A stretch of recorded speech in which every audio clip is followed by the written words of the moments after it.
থাকে তাহলে মিথ্যা কথা জবান দ্বারা বের হবে না। আল্লাহর ভয়টা অন্তরের মধ্যে যদি থাকে তাহলে তোমার দ্বারা কোনো সুদ ঘুষ হারাম কাজ তোমার দ্বারা হবে না। আরে দুনিয়ার মানুষেরা আল্লাহ বলেন আল্লাহর ভয়টা আমার মধ্যে ঢুকায় নেও, কারণ আল্লাহর ভয়টা অন্তরের মধ্যে যদি ঢুকাইতে পারো তাহলে খাঁটি মুমিন ইমানদার বান্দা হইতে পারবা। আল্লাহ বলেন আরে দুনিয়ার মানুষেরা আমি আল্লাহ আসমান বানাইছি কুন ফায়াকুন বইলা, আমি আল্লাহ জমিন বানাইছি কুন ফায়াকুন বইলা, আমি আল্লাহ ফেরেশতা বানাইছি কুন ফায়াকুন বইলা,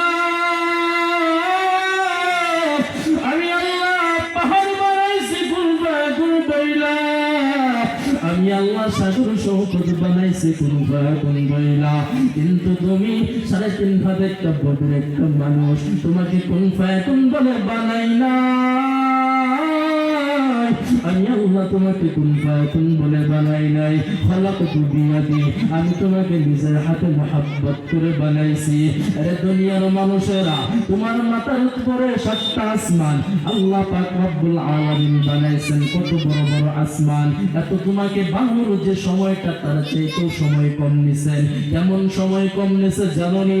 আল্লাহ কোরআনুল কারীমের মধ্যে বলেন হুয়াল্লাযী খালাকাস সামাওয়াতি ওয়াল আরদা ফি সিত্তাতি আইয়াম।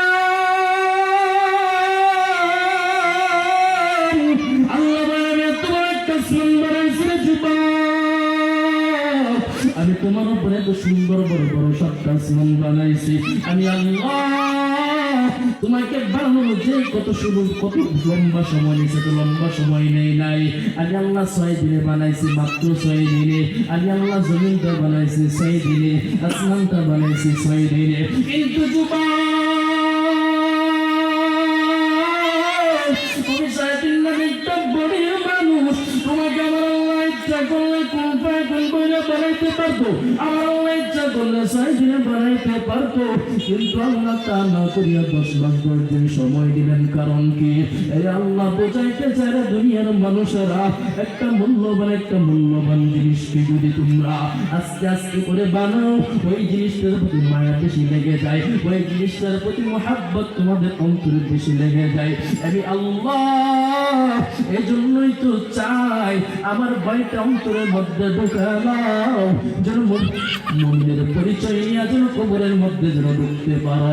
মুমিনের পরিচয় নিয়ে যদি কবরের মধ্যে যদি ঢুকতে পারো, সাথে সাথে কবরটা জান্নাতের বাগান হয়ে যাবে। কবর প্রতিদিন মুমিন বান্দাকে 70 বার করে ডাকে। আমার কথা না, হাদিসের মধ্যে নবী বলেছেন কবর বলে আনা বাইতুত তুরাব, আনা বাইতুল ওয়াহদা, আনা বাইতুজ যুলমা। আমি একটা ঘর, আমি একটা মাটির ঘর, আমি একটা অন্ধকার ঘর। কেমন মাটির ঘর জানো রে যুবক? কবর বলে আনা বাইতুত তুরাব, আমি একটা মাটির ঘর যুবক। যদি গোলামে যদি কবরের মধ্যে যদি প্রবেশ করো, কবর বলে আমার ডানেও মাটি,